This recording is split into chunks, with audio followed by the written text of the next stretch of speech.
All right, I want to return for a moment to a pasuk that we looked at last time, Perek Bet in Yirmiyahu. Let us look again, first of all, at pasuk Tethwa, which you can see here in the right-hand column. Alo yishavu chafirim nathanu kolam. Alo yishavu chafirim nathanu kolam. Vayashitu arso leshama. Aro nisathu beli yosef. The pasuk refers to various foreign kings, countries, represented by their kings, who are here referred to as kefirim, young lions. So various nations in the state of affairs in which Mamlechet Yehuda found itself at this time, which was a state of tremendous weakness. And they were unable to stand up to their enemies, so they were easy prey, easy pickings for their enemies.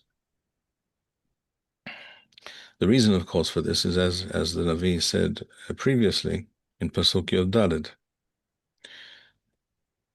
Here, Ha'eved Yisrael, Im Yerid Baithu, is Am Yisrael a slave, someone that should be ruled over and controlled by others?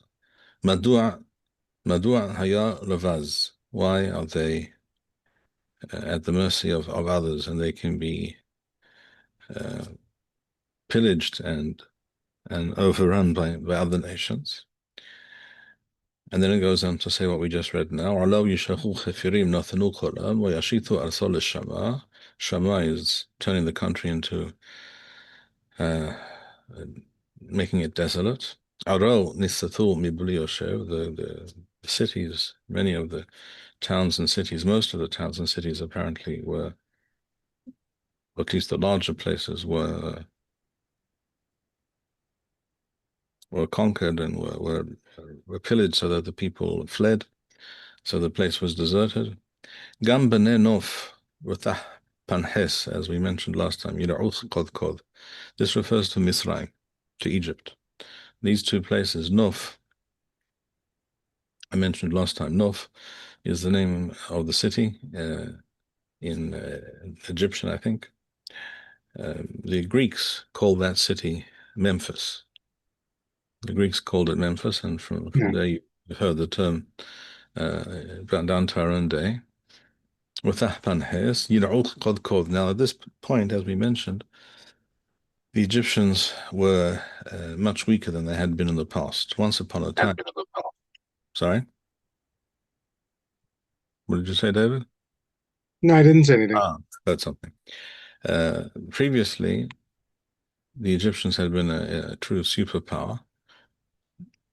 And but now, since then, you had already some time before, 150 years before this time, you had the Ashurim, the Assyrians, right in the north. The center of the Assyrian Empire was what we call today Mosul, which is on the Hidakal, the Tigris River, and the city of Nineveh was the capital. And then you had the Bavlim, who at this time are the most powerful empire in the area. But the Navi is saying you are now you have been brought so low that even the Egyptians who basically do not have the power, and certainly not the audacity that they used to have, they're able to raid you and do various things to you. Literally means they walk over your head, they crush your head. Is the ayin and the sadi can interchange, and the shoresh means to crush. Kod is head. And why is all of this happening to you? Halo zoth ta'aselach. All this is caused by what? Uzvech et Adonai Eloheich be'eth molichech badarech. This has come upon you because you have turned your back on Hashem, Whereas Hashem was leading you along a specific and wonderful path, and you turned your back on this. And you think that you will be able to save yourselves from your enemies by turning to some of these other peoples who are also your enemies. Why should you turn to Mithraim? Lishtoth, literally to drink, me Shihor, the waters of the Shior, which we'll speak about in a moment. Umalach lederech Ashur, and why would you think that you can turn to Ashur and they will help you? Lishtoth me Nahar. Nahar refers to the Parath, the Euphrates. Now, with regards to the Shihor, first of all, let's look at the Targum over here. Pasuk Yodhet Ucha'an. Now, Marachon ithabara leFaro malkal de Mithraim. Why should you join yourself, try to ally yourself to Paro, the king of Mithraim? In other words, the Pasuk spoke about why would you try to drink the waters of the Shihor? The Shihor refers to something in Mithraim, which we'll mention in a moment. So why would you try to join forces with Paro, the king of Mithraim? Lemirumeh the Churechon v'Nahara. They will only turn against you and throw your children into the river as they did in the past. Umalechon mighzar kiyam ima atura with the Ashurim la'aghla'a yatachon lahala'a me'avar parath, who will and as they have already, because this is now the time of Yirmiyahu, long after the 10 northern tribes were exiled by the Ashurim northward.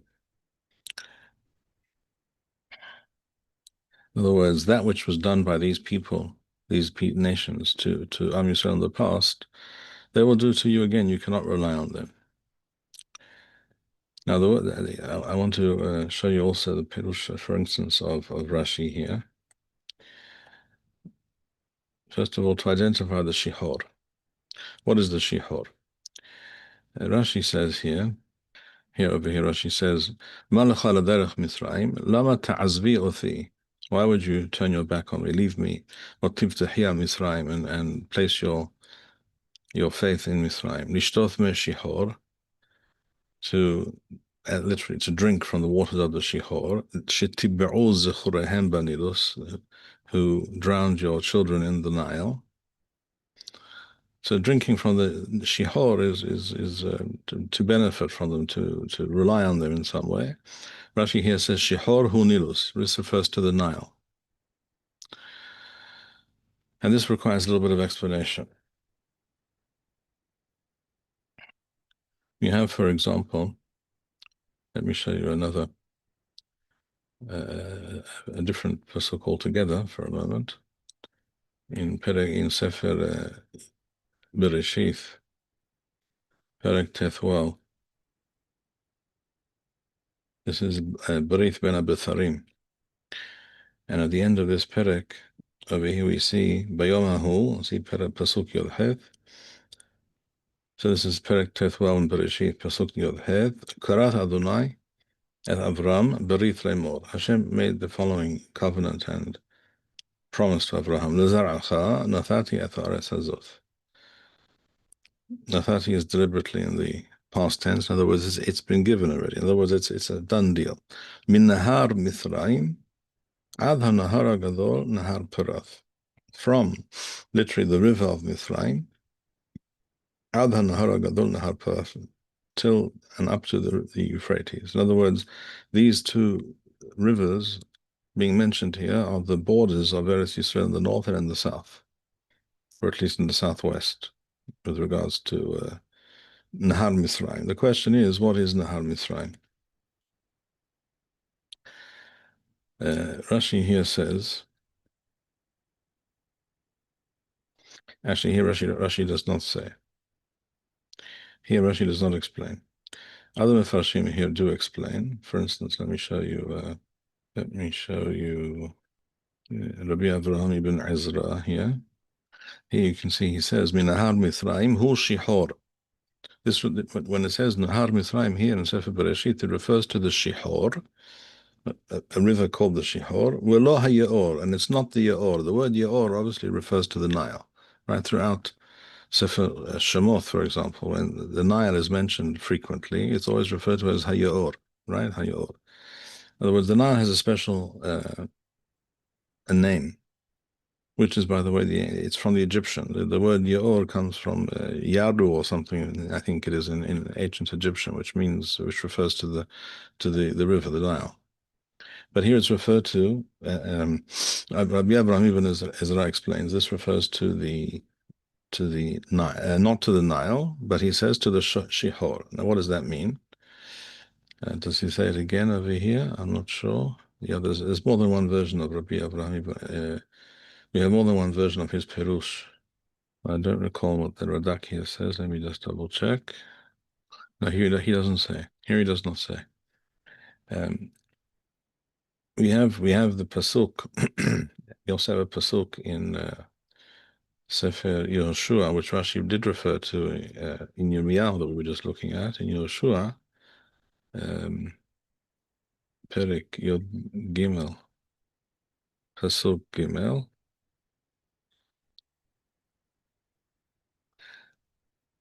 The pasuk here states.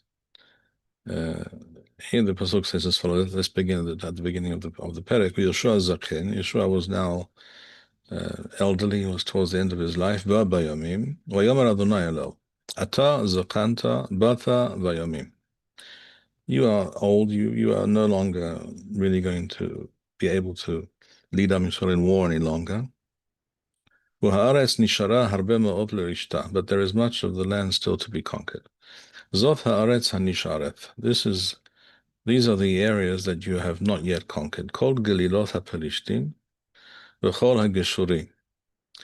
All the areas of the Pelishtim, which is basically what we call today Azar, and other areas of the northwestern Negev. V'chol HaGeshuri. The Geshuri actually refers to there is a connection between the word Geshuri, the people who live there, who are called the Geshuri, who lived even further towards Mitzrayim, closer to Mitzrayim than Azar even. There is a connection between the word Geshuri and Goshen, Eretz Goshen. And then it goes on to say, I'll explain in a moment, and it goes on to say in Pasuk Gimel, Min HaShihor. So this is the land that you haven't covered, that you haven't conquered. Min HaShihor, Asher Al Pnei Mitzrayim, from the Shihor, which is Al Pnei Mitzrayim. The word Al Pnei means on the eastern boundary of, facing the eastern boundary of Mitzrayim. The word Al Pnei always refers to the Mizrah. In the Tanakh, throughout the Tanakh, we always draw a map with the north straight ahead, correct? Right, the arrow pointing up is always pointing to the north. In the Tanakh, it's not so. It's always pointing to the east. In other words, if you draw a map according to the Tanakh, you're always looking at the east. So that which is opposite your face, the way where you're looking is the east.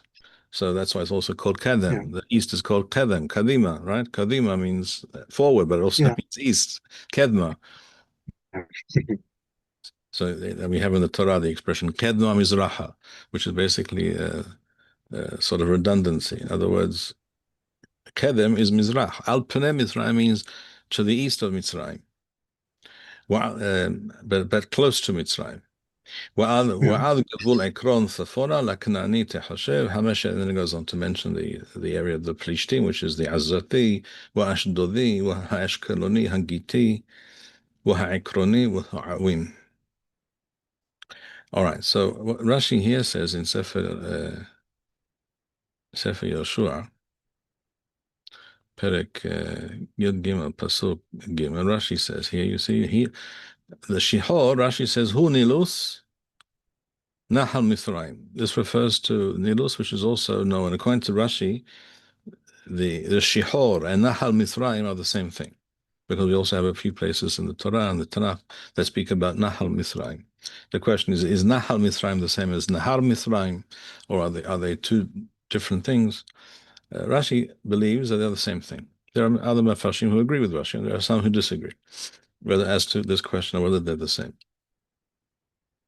So Rashi clearly says here, and he says it a few places, and he said it also in Yirmiyahu, Mina Shihor, this is the Nilus. Wahu lemiktzah doromith ma'aravit Eretz Yisrael. This is the southwestern corner of Eretz Yisrael.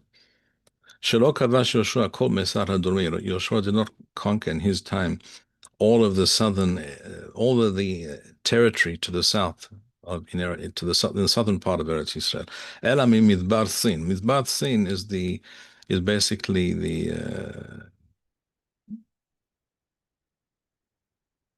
Negev and the northern Sinai, and he conquered that area, Ada Nilus, up to the Nilus, Hu Tahum Azza, and that is the area close to Azza, etc. See, that's what Rashi says here.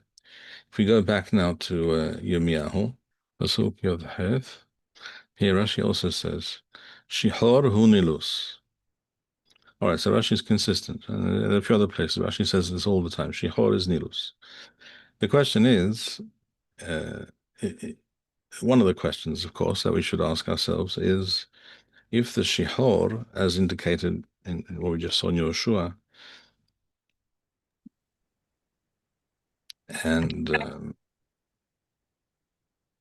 and what we saw in Berith Ben Betharim, is if the Shihor is to be understood as the same as Nahar Mithraim mentioned to Abraham Avinu in Berith Ben Betharim, well, how can the border of Eretz Yisrael be the Nile? The Nile is well within Eretz Mitzrayim. It's obviously not part of Eretz Yisrael. No one claims that Egypt is part of Eretz Yisrael. And the thing is that many people have seen this statement of Rashi and some others where they say, Shihor is the Nilus and Nahar Mitzrayim is the Nile, where Rashi says this elsewhere. So what is going on here? So we have to clarify this point. And for which purpose I'm going to show you a map. Let me just look it up in a moment. Okay, you should be able to see now a map of the Nile Delta. Correct? Yes. Okay. So we know the Nile flows from the south, from somewhere Ethiopia. It flows to even further south, actually. Flows northwards, right? And it flows through Egypt. Essentially, Mitzrayim in ancient times, and even today, really, the main part of most of Egypt, what's called Egypt today, is just sand. Nothing but sand and more sand. The only inhabitable area really is the Nile and a relatively narrow strip of land on both sides of the Nile, and they built many channels, canals, to irrigate that land, and the Nile used to rise at a certain time of the year, and it would irrigate and fertilize the entire area, and so that's why it was and remains very fertile. You can see here, for example, Memphis, which is Nof, that we mentioned earlier, right? Yep. So the Nile continues downwards, in other words, southwards, all the way down to Sudan, etc., etc. Okay. Now, clearly, no one's going to say that here, if I take the Nile over here, where it's just the main branch of the Nile, before it splits up in the area of the delta into various tributaries, no one's going to say, no, it's irrational to say that this is the border of Eretz Yisrael. The border of Eretz Yisrael cannot be within Mitzrayim. Makes no sense. But it's necessary to know that there was, you see on the right here on the top, it says Pelusium. Yeah. Well, Pelusium, actually, where Pelusium is today is basically where the Suez Canal begins today. And the Suez Canal goes straight down from here to the Gulf of, to Yam Suf, what we call Yam Suf, the Gulf of Suez, right? And it goes straight down. That's the Suez Canal, built by the British. I don't recall whether the French involved as well. I can't recall, but anyhow, in ancient times there was another branch of the Nile. In other words, the easternmost branch of the Nile that went from here to Pelusium. And it's known, the Greeks called it Pelusion, the Romans called it Pelusium. There was because of this town over here, which was a harbor town. It was a harbor. Since this time, the sea has retreated. So today, this point is what used to be the port is a few kilometers from the sea today, because Yeah. this was blocked by all the sediment and sand flowing downward from the Nile, and already for the last 2,000 years, it has not been, this channel of the Nile has not existed. In other words, it dried up already Yeah. 2,000 years ago. So this is not news. But 3,000 years ago, in the time of Yeshua, or before Yeshua was, let's say 3,400 years ago, and in the time of Yirmiyahu, it was still a going concern. There was an active branch of the Nile, so it was part of the Nile, but it had a name.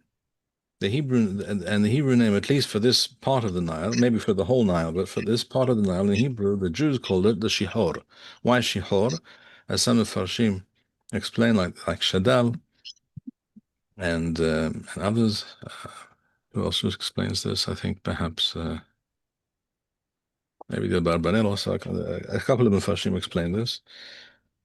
The word Shihor reminds us of the word Shahor. The waters of the Nile being very rich in sediments, which is why it was so making everything so fertile. But it was not. The water was not clear. The water was not what's the word? Not Transparent. well, not exactly transparent, but it wasn't. The water was not particularly clean, shall we say. In order to drink water from the Nile, you really had to filter the water a lot. Mm-hmm. So, and this is important to understand what Yirmiyahu is saying. In other words, the waters of the Shihor, they're good for lots of things, but for drinking, they're not ideal.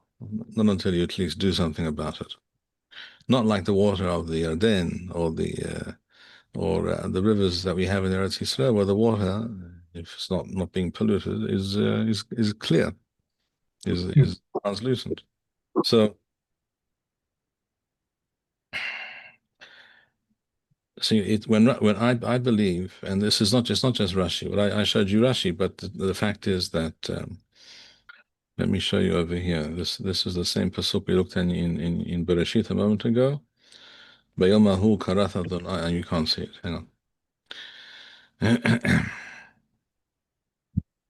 This pasuk we saw in Berith ben Abitharim, the end of Perek Tethwell in Bereshit. Bayomahu karath Adonai Avram, Berith lemor lezar'acha natati et haaretz hazot min nahar Mitzrayim ad nahar agadol nahar Parat. What is nahar Mitzrayim?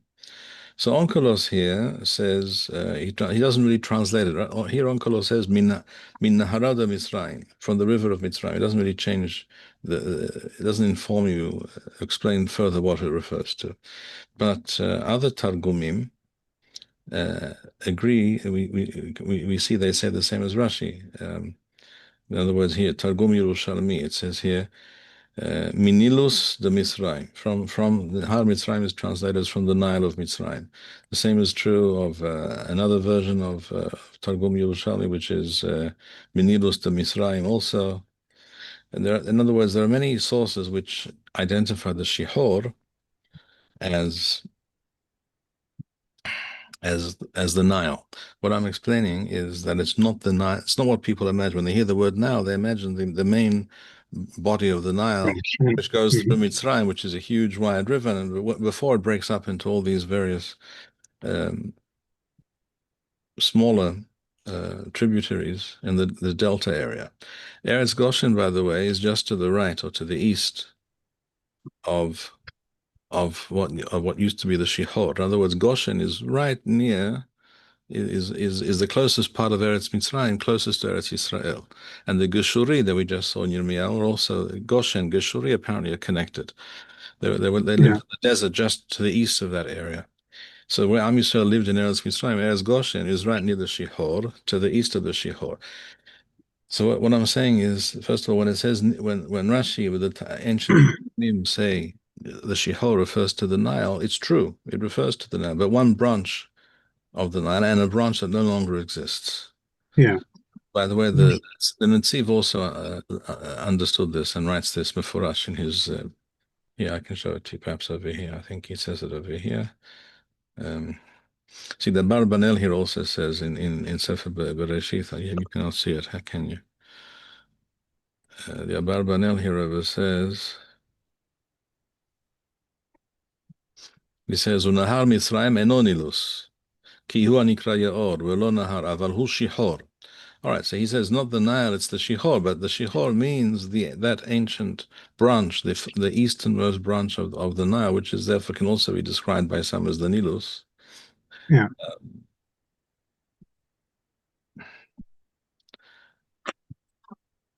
And then the Netziv understood this. It's very interesting to see where the Netziv understood this from, by the way. This is an interesting discussion in itself. The Netziv wrote, we have the Perush of the Netziv, which was printed in his lifetime. And I have that version of his Perush on the Torah called Haimek Davar. And then later he wrote on the side of the pages, he added certain notes and He'aroth on his own Perush, which were then later printed up at the back of his Perush in an edition that which still exists, but that was the only one that existed some decades ago. I remember when I was a Bachuy Shiva, I was a young Avrech, that was the only version that existed. Since later, newer editions have been printed, but you have to be very careful because, as I'm about to show you, you cannot trust every edition and assume that it's perfectly correct, especially not if it's printed by Haredim, because they have sometimes something they're trying to hide from you.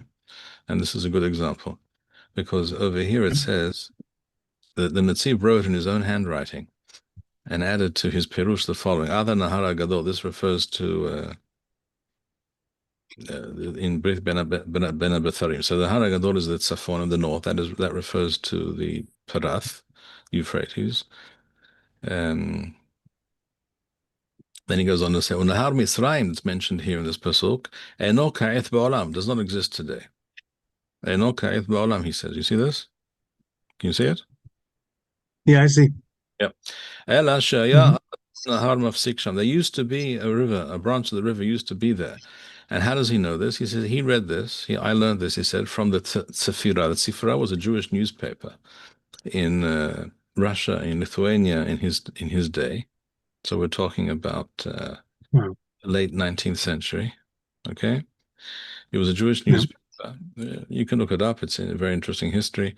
He gives you the year Tauresh Membeth, which is 1882. Edition number 32, number 32, 32, B'Shem Luchot Hartomei Mitzrayim. In other words, in this Jewish newspaper, which was one of its aims was to inform Jews of all sorts of things that were relevant to Jews, that would interest them, at least some of the things more intellectual. So it says that according to ancient Egyptian documents or inscriptions, it was understood that the Nahar Mithraim is the Shihor, which was something no longer exists. So the Netziv understood, he knew there was a branch of the river that no longer existed. And this you find here in this edition here in front of you, which is this excellent program called Ala Torah, which is just an online website. You don't need to pay or do anything. You just write Ala Torah and you're there, and it's an excellent site. And here they bring the exact notation, the addition that the Netziv wrote on his Perush.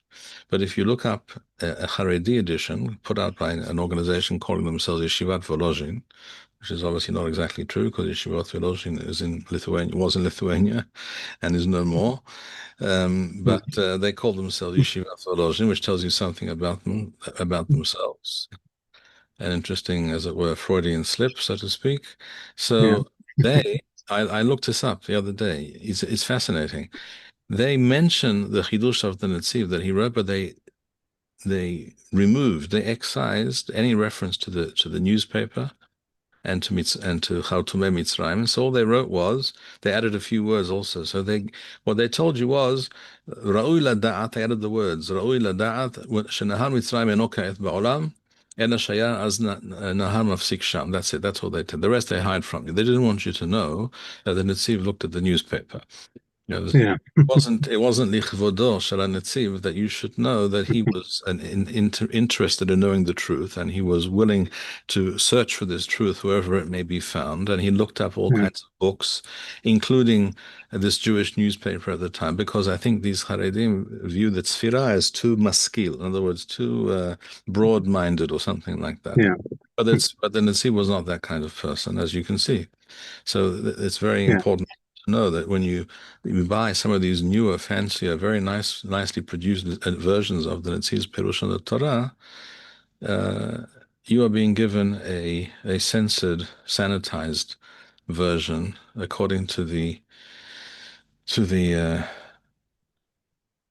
that which is considered proper and acceptable and permissible to know by Chachmei Yeshivat Volozhin that has not existed for about 125 years.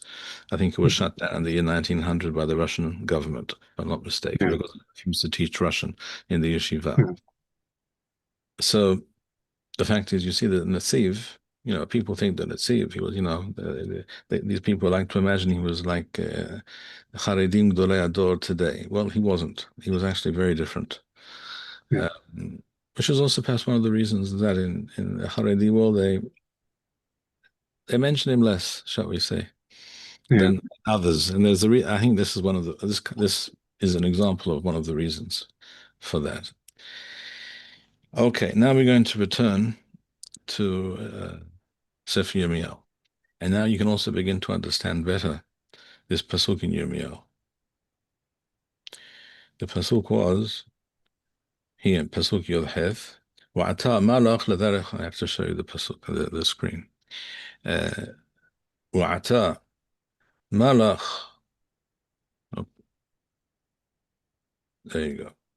Wa'ata malach ledarech Mitzrayim. Lishtot me Shior. Why would you go to the Shior, which is this branch, the easternmost branch, what's known as the in Hebrew it's known as the Zra HaPelusit, or in English the Pelusian branch, the ancient easternmost branch of the Nile, which dried up 2,000 years ago.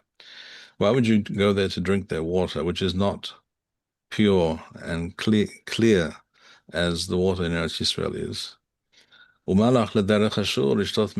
why would you go to these people? Do you think they're going to save you? They're not going to save you. Now Yirmiyahu continues.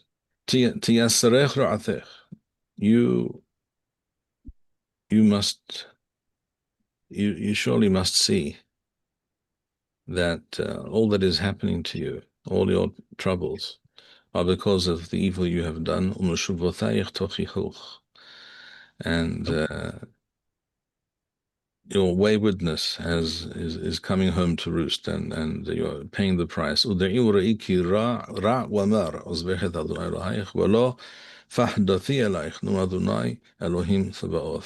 Because the fear of me was not uppermost in your mind. Everything has flowed from that fact.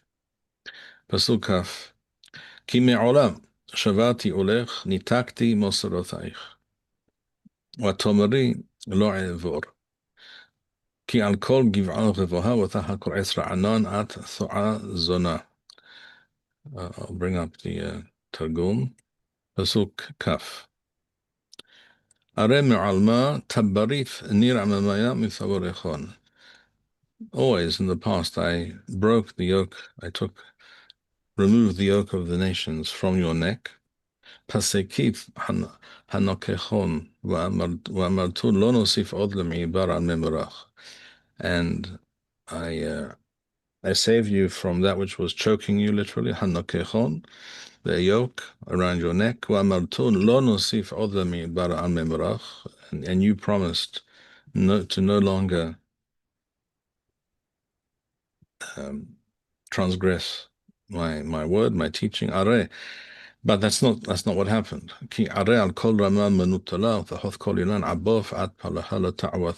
Because in fact, you have chosen the path of Avodah Zarah. Now, Avodah Zarah is the complete opposite of the Torah, and that's why Chazal say, and Rambam writes in a couple of places that a Jew who is Oved Avodah Zarah is kegoy lechol devara. He's to be considered like a goy lechol davar, because there is no greater contradiction to the Torah than Avodah Zarah. ואנוכי נטעתיך שורק כולו זרע, ואיך נהפכת לי שורק הגפן הנוכריה.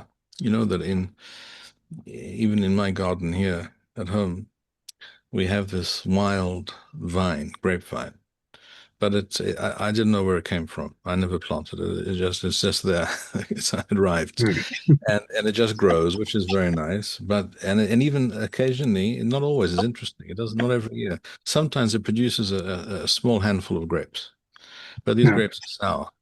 They're sour, inedible, essentially. Yeah. They don't look very um, they don't look very attractive. They don't look not very good looking, and they taste worse. And that's because it's a wild Yeah.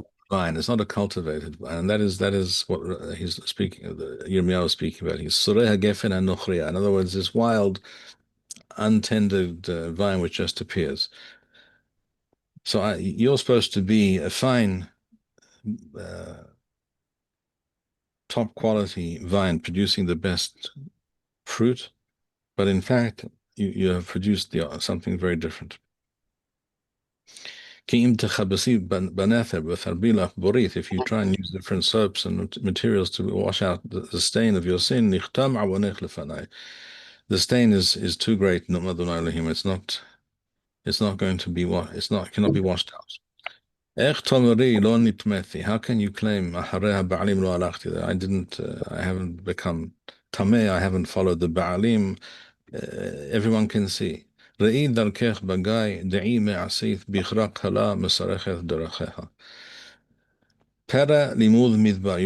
a bichra kala is a young female camel that is unruly and impossible to control.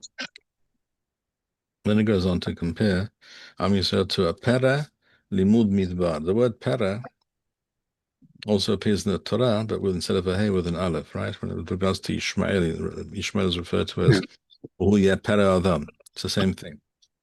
Pera, hey, and aleph in these kinds of situations, these kinds of words can interchange. Pera adam there means a pera, which is a wild type of donkey which lives which is undomesticated and cannot be domesticated. It is beyond the capability of human beings to domesticate this animal. So it's a wild donkey. Limud midbar, used to living in the desert. Ba'awath nafshah sha'afar ruach. When it is in heat, it is known to be very, very excitable and uncontrollable. No one can control it. It is completely out of control. And that, of course, is why Yishmael is compared to a pere. Pere Adam is a pere b'surath Adam.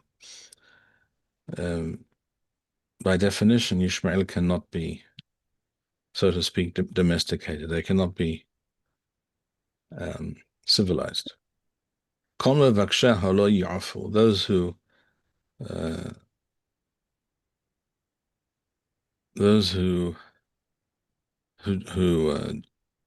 wish to find it will, if they wait till the right time, when it is pregnant and about to give birth, so the animal is heavier with the child, with its with the fetus, then it's harder to run and it's harder to find. It's harder for the animal to run away.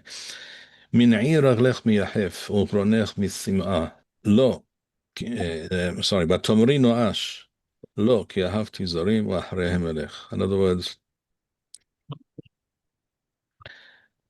you have decided, you, Am Yisrael, are very, very strong-headed, and you refuse to listen. So this is a mashal. Min ira lech mi'ahef. In other words, you insist on walking barefoot, yahef. When you could walk like you could have wonderful shoes, you could walk, you could be in a much better situation, but you insist on walking, as it were, without shoes. And you insist on being thirsty, not allowing yourself to have to benefit from water. In other words, you choose to do the wrong thing and you suffer for it. But Tomarino Ash, and you nevertheless say, there's no hope. I'm not going to change my ways. Noash means that it is as it is. It is what it is. I'm going to continue being who I am. Lo ki ahavti zorim wa'aharehem elech. I literally, I love foreign what? Foreign gods and peoples and their cultures and their ways. Wa'aharehem elech, and I will follow them, not you, not Hashem. The Targum says here, in other words, turn back from joining yourself to following the nations, because this is the problem. Why does Am Yisrael worship Avodah Zarah then and today? The modern versions of Avodah Zarah, which is the Kaplanuchbot, the woke and all foreign ideologies. Why do Jews attach themselves to such things and adopt such things? Because they wish to be like Umot HaOlam. And if the dominant cultural orientation of Umot HaOlam is Avodah Zarah, that's the basis of their civilization, their culture, and we want to be like them, so that's what we do also. So if the Goyim have decided that it's perfectly all right to convince a 10-year-old girl that she has to take certain hormone blockers, shall we say, and she has to undergo irreversible surgery, which will destroy her for life. If that's what the Goyim decide is progressive, well, then we're not less progressive than they are, obviously, so we have to do the same thing. The reason Jews follow foreign ideologies is because they wish to be foreign, because they have lost any attachment to their Jewishness, to their Jewish roots. They can see nothing positive in their Jewish background, in their heritage, and the Yirmiyahu understands this, and this is what the Targum is telling you. The pasuk spoke about why do you insist on walking barefoot and being thirsty, but the meaning is, why do you insist on trying to be like the Goyim and follow their ways and also pay the price for that? So the Targum says, stop following the Goyim, and your mouth from mouthing the words of Avodah Zarah and worshipping these foreign gods. But you say, no, Tavith, mi bathar pulhanach. Now, here the Targum explains as follows. You claim, yes, you're right, we're going to do teshuvah. Wa'amar tavith, I will do teshuvah. Shavith, in other words, I will do teshuvah. Mi bathar pulhanach. لا أرى رحميث يتحبرا لعمامايا أرى رحميث يتحبرا لعمامايا وبثار بحان تبطوني هخ. And nevertheless, you continue along that path, no matter what you claim, whatever you say about yourself, it's not true. What you do, lema'aseh, is to walk in the ways of the nations and to emulate them in every way. This, by the way, is the only way to understand the psychosis of a Rasha like Yair Golan, for example. How can Yair Golan say the things that he says about his own people? How can that be? It's truly a psychosis. Yeah. It's obvious that he's saying things that are not true. And the answer is because he and people like him, unfortunately, there are many people like him. According to most polls, at this point in time, if there were elections tomorrow, he would receive something between, according to the polls, between 15 and 20 seats in the Knesset, Well, which is, at least, well, let's say 15%. As I mentioned to you, I think on another occasion, according to Yossian and his interpretation of the statistics, there are perhaps 20% of Israelis, unfortunately, who think like he does. That's not a majority by any means, but it's not a totally insignificant minority either, not at all. yeah. Yeah. So someone like Yair Golan and his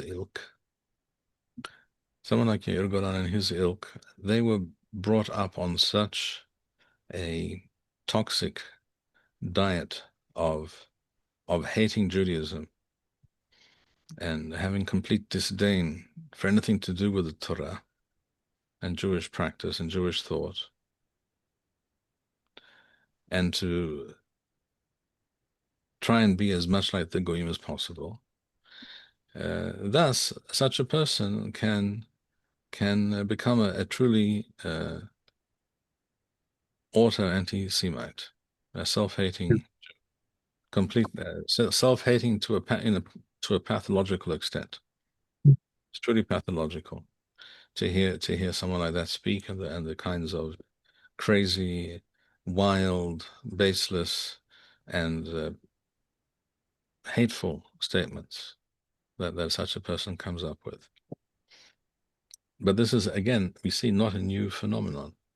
There were many Jews in the time of Yirmiyahu who said the same thing. Lo, ki ahavti zarim wa harehem elech. I want to be like these nations, and I will do what they do.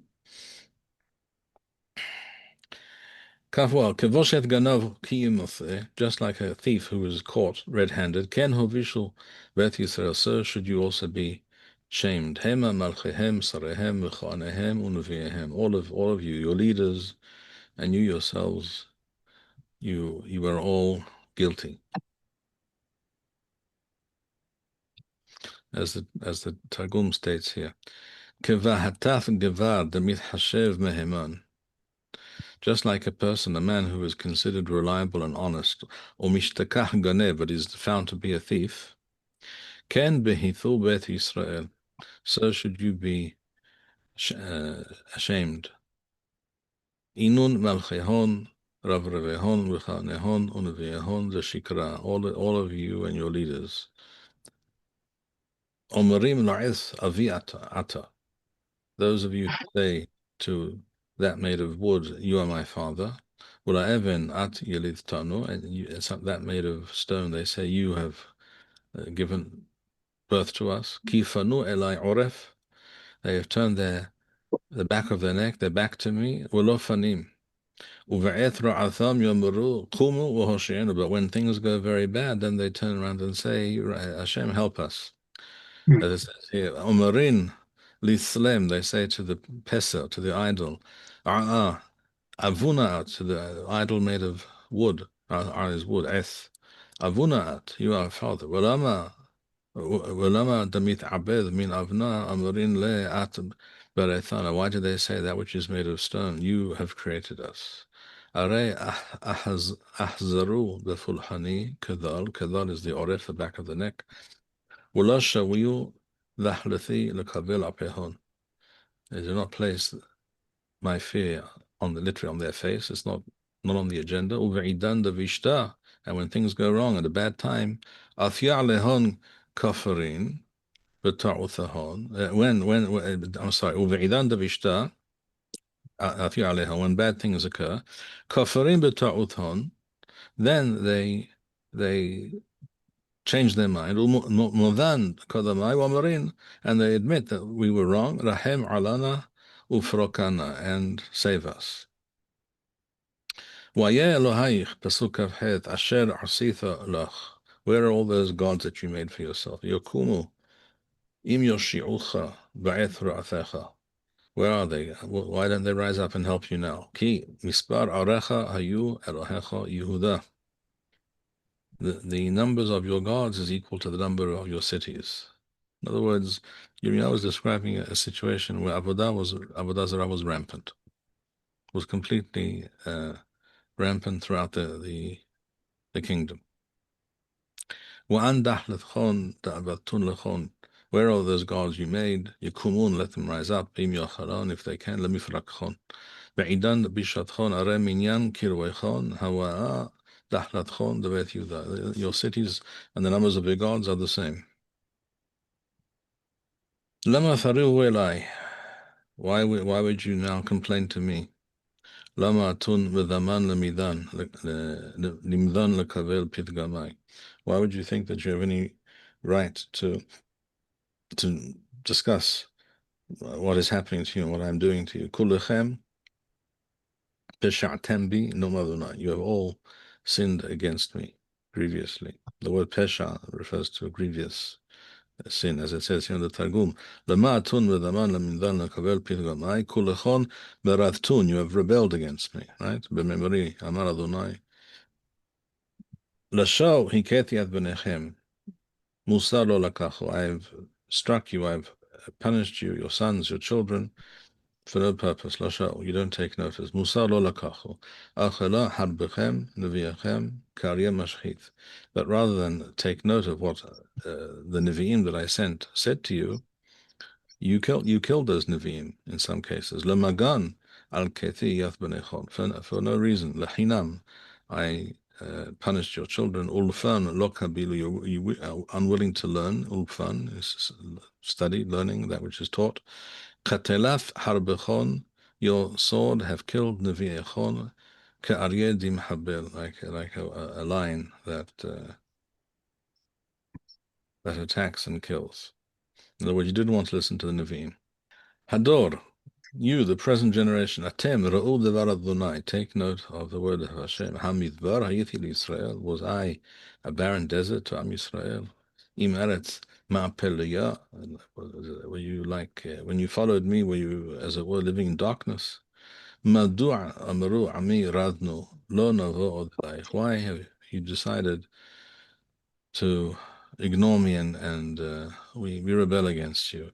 As it says here, Am dara atun kabilu pitgamad dunai hakamadbar sadeh zaleth behana'a. Was I like some desert, empty desert which brings no benefit to the people in it? Hawa memory Israel, was that the upshot and the significance of what I taught you? Imka ara harba. Was I like some desolate place? Maden ambaru ami italtalna la nathuv of the pulchanach. We have moved on. We will not return to worship you.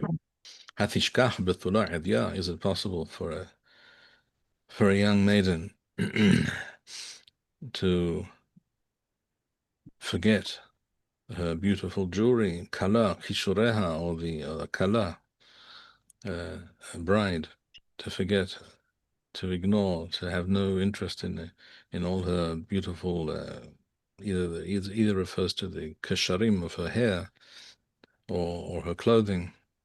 Wa'ami shechehuni, but my nation has forgotten me. Yamim en mispar, for an extremely long, innumerable period of time. As it says here, Aivshar, in the Targum, Aivshar datith neshev v'thulatha tikunah kaletha kishutaha. Just as a young woman will not forget or disregard or have no interest in such things. Wa'ami shivakul fulhani, but my nation, wa'ami, in other words, is however, the well, wa'ami over here means however, my nation is not like a kala. They have turned their back. Shivakul pulhani, they have relinquished my worship, yomin de la minyan, for days without number. Ma tetivi darkech levakesh ahava.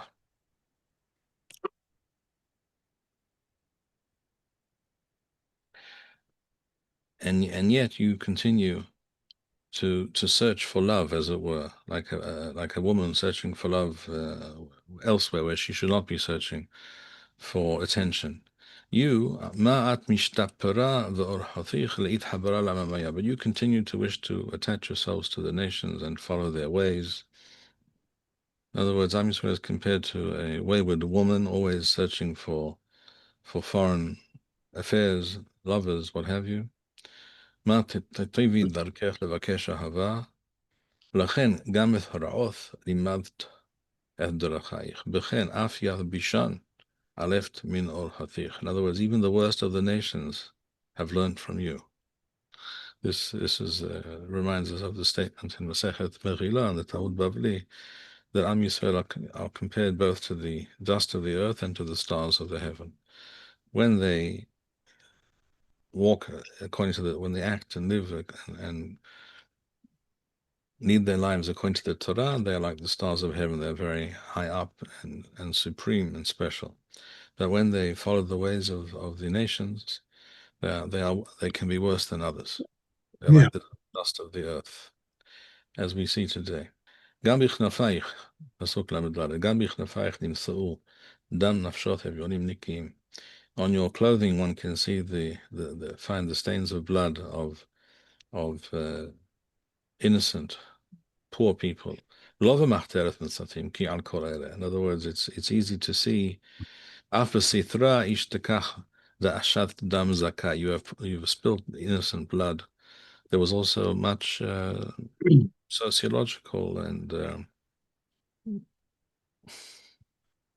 amoral activity in not just in the realm of Avodah Zarah, but in terms of treating the weak in society.